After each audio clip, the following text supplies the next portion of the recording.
Hello and welcome all.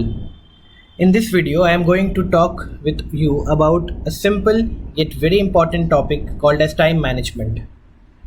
This is a brief introduction about myself. I have secured AIR 242 in this year's UPSC Civil Services examination. I have also secured AIR 96 in UPSC Engineering Services Examination 2019, and I have cracked GATE twice with ranks 23 and 62 in the year 2019 and 14, all through civil engineering. So moving on. This is a quote which I like it, which says that you gotta make it a priority to make your priorities a priority.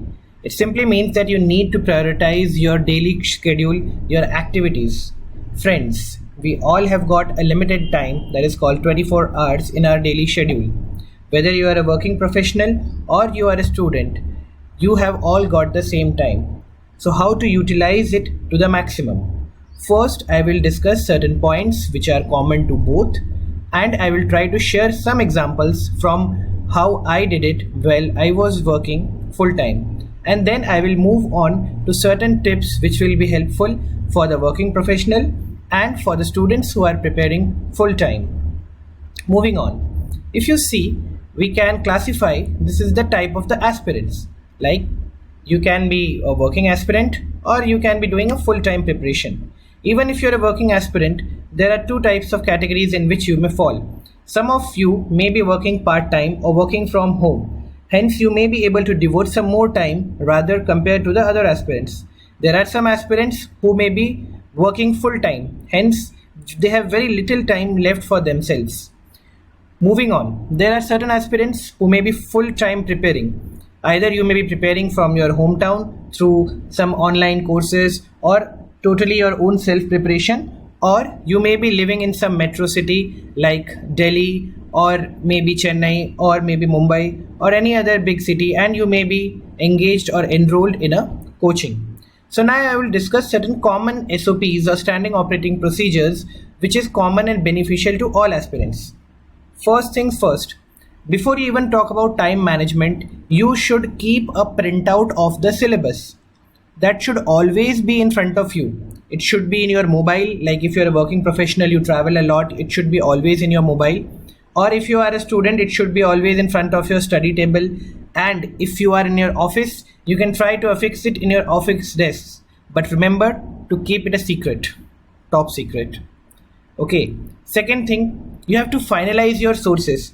You cannot waste time moving from one pillar to another and then keep on changing your sources. I would say stick to one or two sources for each and everything and keep on revising them again and again. First, for newspapers, there is always a debate whether you should read the Hindu, the Indian Express, the Mint, and there are so many things. I always used to read the Hindu. Whenever the time permitted, I read some editorials from the Indian Express through some online sources. The Hindu, I prefer it because I still have an online subscription which I feel is very beneficial for people. However, there is only one disadvantage which I found with Hindu is most of the times the views are expressed are a bit against the government, which may be fine, but you need to have a balanced view of both the sides of the coin. Hence, you should supplement your reading with some other source. But once again, fix your source and stick to it. Second, when it comes to magazines, there are so many magazines that come like Yojana, Kurukshetra, APW.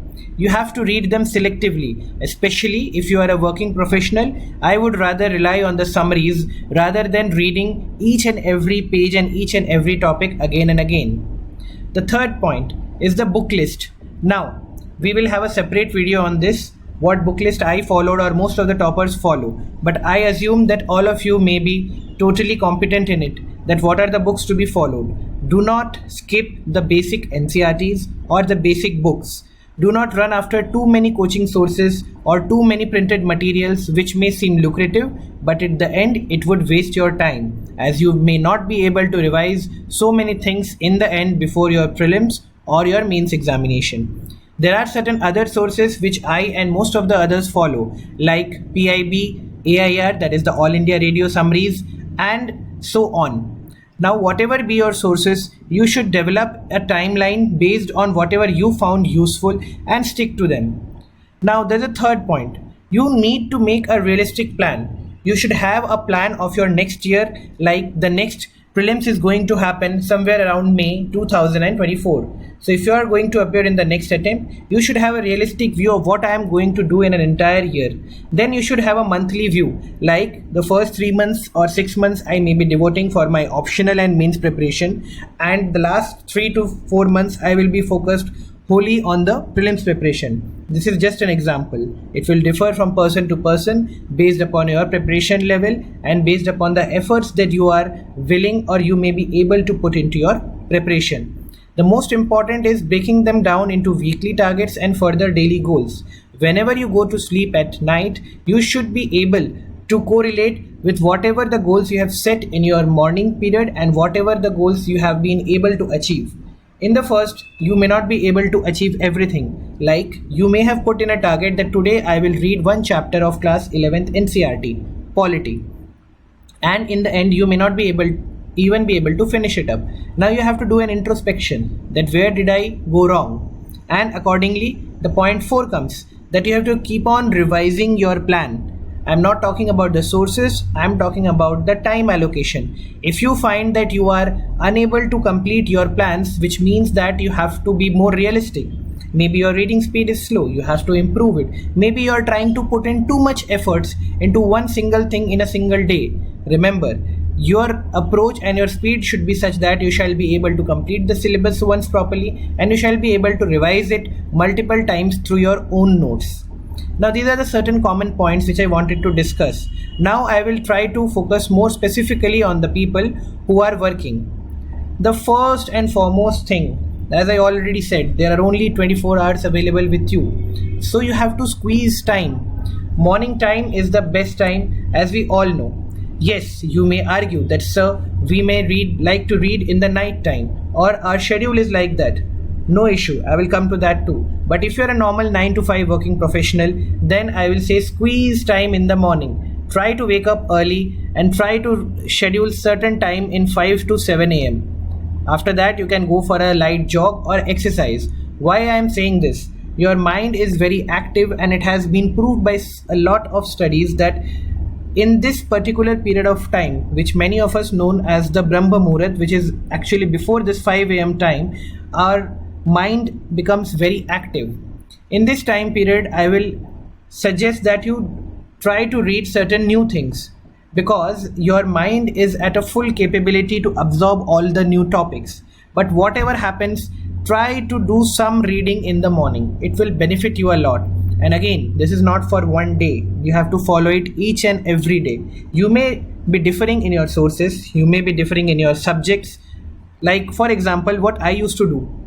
When I was working at a 9 to 5 or let's say a 9 to 6 job, I used to wake up early in the morning at 5 o'clock or 5:30 in the morning. I used to do some light exercise for 10 to 15 minutes so that my sleep will go away. And after that, I used to read, sometimes say I used to read polity, whatever the difficult chapters, like I used to find the 73rd Amendment and the 74th Amendment Act certain difficult. So I used to read them first and then I used to make notes from them and then I used to revise them. Same thing I did with class 11th geography, physical geography. I used to find this book very difficult. Most of you may agree with me. So I used to read whatever the important chapters are there, used to highlight and used to make notes on its margin. This helped me a lot. The same book I tried to read in the evening, but my productivity was very low. So you have to keep a check on yourself, how much time you are investing and how much you are getting out of it. Next thing is the traveling time. If you are living in big cities or in any city, there is a lot of time that you spend in metro. I have talked to certain aspirants, especially who live in Delhi and Mumbai, they have to travel a lot. So you have to utilize this time. How? What I used to do is I had prepared certain voice notes. Now, how do you make certain voice notes? For example, you read a topic such as the Government of India Act 1919 from any source, let us say Lakshmikant, or from any online source. You may have downloaded a PDF. What is the best way to revise? You read this, you internalize it, you may make notes or you may not make notes, but try to memorize. Say to yourself that, okay, first point, this is known as Montagu-Chelmsford reforms. Second point, this initiated provincial legislature councils. and so on. There may be certain XYZ clauses. You recite them, you can record them, and you can store them in your saved messages in Telegram. That is how I used to do it. So in the end, after a month or so, you will have a small voice notes in your own voice. So whenever I used to go through this metro or some buses or whatever travel I used to take, I used to listen to my own voice and the notes which I have made. Try doing this. This will help you a lot. You can apply this particular template for any subject and any approach. Even in your optional, I will suggest, if you have a philosophy, PSI, or any kind of a theoretical optional in which you need to memorize certain theory or apply certain things, you just write down your answer and you can just recite to yourself the important key points. You just listen to them, keep on listening to them again and again. So this will help you cut down a lot of time while you are revising for the final time before your exam. Now this is very important for the office people. Skip the gossip. Yes, we used to, all of us or most of us work in a corporate setup or even in the government setup. There's a lot of gossip going around. Do not engage or indulge in unnecessary gossip, because you have to squeeze time. You're already working full time. You are working so hard, and even in that, if you are not true to yourself, if you waste time in gossiping, which seems very lucrative, but what is the productivity in the end? It's a big zero. So do not indulge in unnecessary office gossip or something like that. Now parties. I have seen and known people who have to go to a lot of parties. See, I was saying no unnecessary parties. At some point of time, you may have to go, which is very necessary, but do not make it a habit. Do not make it a habit to get wasted or spend unnecessary time in such things, because it has a dual effect. The first thing is the time which you will waste in the parties, and the second thing will be the hangover effect. Means you will not be in a mood to read the next day. What will happen to your morning time? What will happen to your traveling time? All these things, the schedules will get disturbed. Remember, just like Gandhiji's talisman, whenever you are in doubt whether this is important or not, I used to say this to myself, that everything else can wait. A birthday party of a friend may wait. Even a wedding anniversary may wait. Anything else can wait. If you are really true to yourself, you have to be very honest, because you have to squeeze time and you have to prioritize, which I said in my first slide. Now, the next and the foremost important thing is you have to find your why.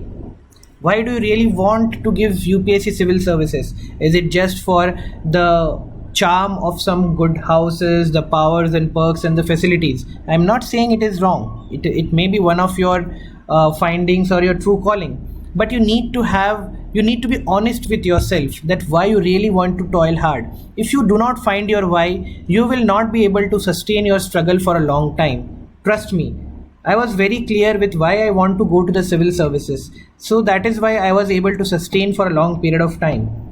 If you can get in through your first attempt, that's well and good, but still you need to focus and you need to give in your all. So for that, you need to find your why. That why do you want to come into the civil services?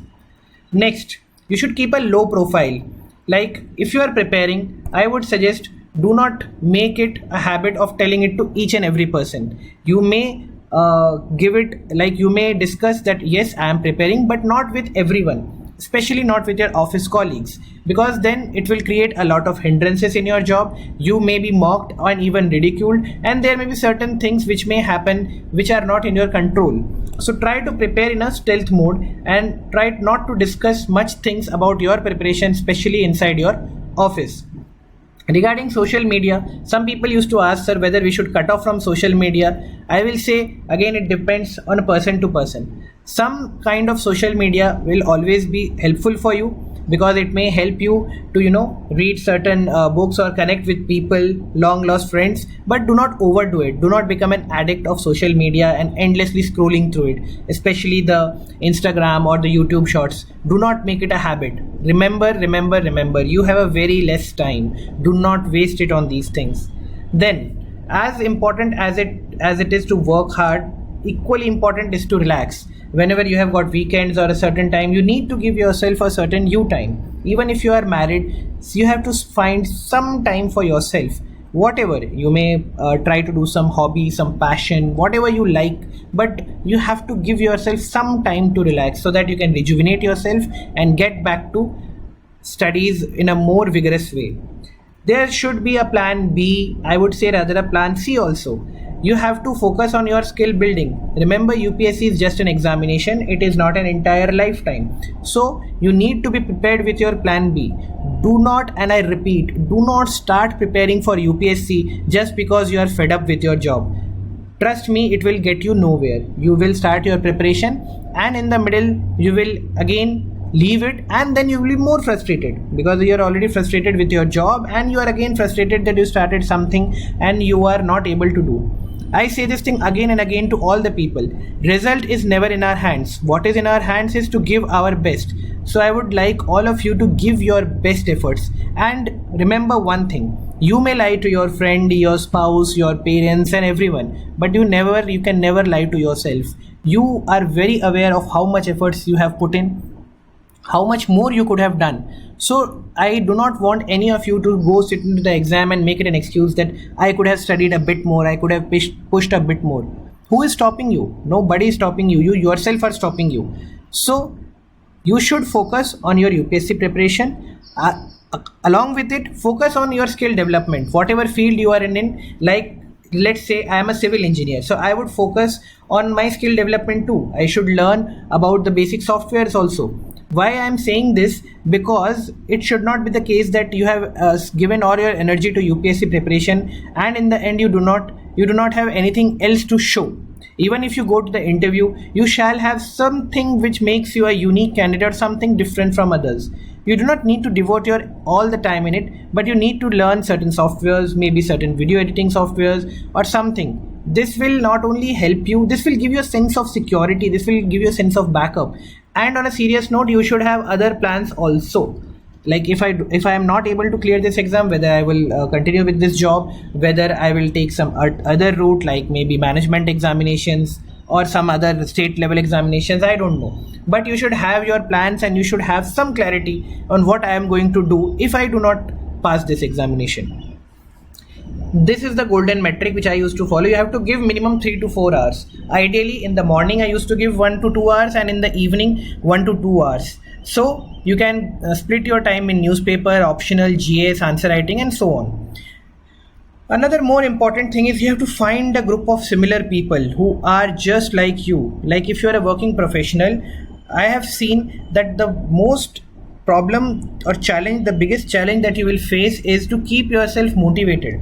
After that long tiring day of work in the office, so much of interaction with your bosses and everything and so much negativity going around ourselves, it is very easy to become distracted.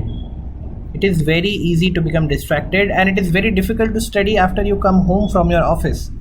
So what I used to do is, when I used to come, let's say at 7 o'clock or at 8 o'clock in the evening, I first again used to take a shower and talk at my home or with my parents or with my friends, and then I used to do something which rejuvenates my mind. Like I used to play tabla long back. So small things, it will help you stimulate. This will shift your focus from your entire day's work and it will help you to start afresh. Like I used to study from let's say 10 to 11:30. So 1.5 hours I used to give to civil engineering in the evening, and in the morning time I used to read my GS and other papers. So this is what I used to do. One more anecdote which I will share with all of you, since some of you have asked that how I prepared. So it was not always a 9 to 5 job. I was working in a refinery where I used to get assignments of 13 to 14 hour night shifts. So in that it was very difficult to even manage your health, let alone your preparation. So how I kept on preparing, I will give you a small example. So I had this online subscription of The Hindu. So I used to be awake at morning 3 o'clock. Since you are in the plant, you are responsible for the so many works that are going on, so many laborers, contractors, parties and so on. But in the morning 3 or 3:30, I remember the online version of Hindu used to change, like the next day or the fresh version used to come, and I used to read that at morning 4 o'clock. I may not have made notes out of it, but I was at least able to have a sense of accomplishment that I am not spending my entire 24 hours in not doing anything. So slowly, steadily, I built a base in which I understood that UPSC is not going to ask you very specific questions, at least in mains. You need to understand the themes. You want to prepare for the themes, and especially for GS2 and GS3 paper, there is no better source than the newspaper. The newspapers will give you an idea of the theme, how it is to be developed. So that is just an example of how I used to manage time when even the odds were stacked against me. And the last point is, you have to keep a very good mental health, because you are already struggling, you are working so hard, you are traveling, you have to keep up with a lot of things that are happening in the office, and you may even be married, so there are other responsibilities. You may even have kids, so you have other responsibilities. But if you are very true to yourself that yes, I really want to do this, give this exam, and I want to give my best, you have to keep a good mental health. If you do not have a mental health, you will keep getting frustrated. Your concentration level will go down. Your concentration level will go down and down and down, and you will not be able to focus on the important topics or the important points. So you should improve your productivity. So these are the few points which I had in mind for the working candidates. And moving on to the people who are preparing full time. So yeah, the students. Now here, student means you are studying right now. It doesn't matter whether you were previously employed or you are a fresher or you have given 1 or 2 attempts. The same point I will again tell to all of you. Remember why you started. What is your why? Why are you toiling hard? Why are you here? Why are you not with your parents? Or why are you spending money for the coaching? I'm not saying it's wrong, but you have to remember, why are you putting in so much efforts? You are in your golden years. You are in 21 to 30 age bracket, most of you. So why are you spending this time tucked away in a small room or trying to toil hard cramming polity, economy, geography, current affairs? So you need to remember your why, and you have to be true to yourself. Similarly, as the point I discussed earlier, you should have a repeated course correction. You should have other plans. You should have, whether I am going to sit for RBI Grade B exam, whether I have to prepare for state PSC examination. Remember, I am not discouraging anyone from giving UPSC. You can give and you shall give UPSC with whatever attempts your age limit. But you should have a plan B. Do not fall into the trap of people who say that no, this should be your only goal, you will get distracted. Be practical. Be practical. You have to sustain yourself. You may have to support your family. Beg, borrow, steal, whatever is needed. But please do not live in an illusion world. Low profile, which I already discussed. Even if you are a student, you need to keep a low profile. You shall connect with family and friends, but do not make it a habit of going to each and every function, trying to attend each and everything. You have to be very practical when it comes to your time management, because the working professionals are squeezed, so they are more pressed with time. But when we have more of something, you may have noticed this. If we have more of something, we need to waste it. So that is also a curse. If you have more time, you tend to waste it a lot. So do not try to waste time by going into functions and this and that. There are certain things which may be unavoidable, but then again, you have to ask yourself the same question which I discussed earlier, that whether everything else or whether this particular thing can wait or not. If it can wait, if it can be postponed, if it can be skipped, please go ahead. Give your everything. You have maybe left your job. This may be your last attempt. You are preparing full time. You are giving so many years of your life. Don't fool anyone else. You may fool anyone else, but you will never be able to fool yourself. Be true to yourself. Be realistic in your approach. You have to do self-assessment. You cannot go around without giving tests and without giving any kind of a self-evaluation. This will sound very hard to you. If you have given one particular attempt and you are not scoring even half of the cutoff marks, then you should give a very hard thinking whether this exam is for you or whether you will be able to bridge that gap. If you are missing by a whisker after preparing completely, then you need to prioritize where I am failing, where I need to give more time. So time management will ultimately come from your assessment, because time is not that much unavailable to you, but the problem is how you have to categorize your time. So that will come from self-assessment. Solve the previous year questions, solve the test series, so that will give you where you are weak. Do not wait for a myth called as 100% syllabus completion. There is nothing called as 100% syllabus completion. UPSC doesn't expect you to complete 100% syllabus. Anyways, the marks are 50%, approximately 50-55% in mains makes you the India topper. You will get selected. So you have to Identify your weak areas and you have to work on them. Do not always start reading polity or do not always start reading economics because you are strong in it. You have to give enough time to medieval history also. You have to give enough time to modern India, to geography, and to IR, to whatever topics you feel is not your strong area. And minimum 8 hours you have to put in. It may vary from one time to another, but let's do not fool ourselves here. The syllabus is vast and just completing the syllabus is not enough. You have to practice it. You have to practice answer writing. You have to give so many tests. You have to keep on correcting your course, and there are so many things which are going to happen. If you talk about optional, which for my optional was civil engineering, which I will discuss in separate videos. If it is an optional, you have to practice it. At least one big question, like 150 marks question, you have to practice again and again every day. That will give you and keep you connected with your optional. If you have philosophical optional, PSIR, geography, you still have to go for answer writing, else you will never be able to write answers in proper time in your exam. And in the end, I will say, keep hustling. And this is my favorite line: you have to protect your dreams because nobody else will. If you are true to yourself, if you really want to crack this examination, it is your dream. Nobody else can dream it for you. If you have dreamt it yourself, be true to it. Manage your time. Keep the wastage of time to as low as possible. Try to keep your focus on one goal, and then do the course corrections. Do not be rigid. You have to be flexible. Keep on changing whenever you think this is not the correct path. But before the examinations, whenever the prelims is there, mains is there, in the last 1 month or 45 days, just focus on one thing, which is revision. Consolidate your sources, and you have to keep your focus on your goal. So this has been a long video in which I have tried to summarize some certain points which have worked for me.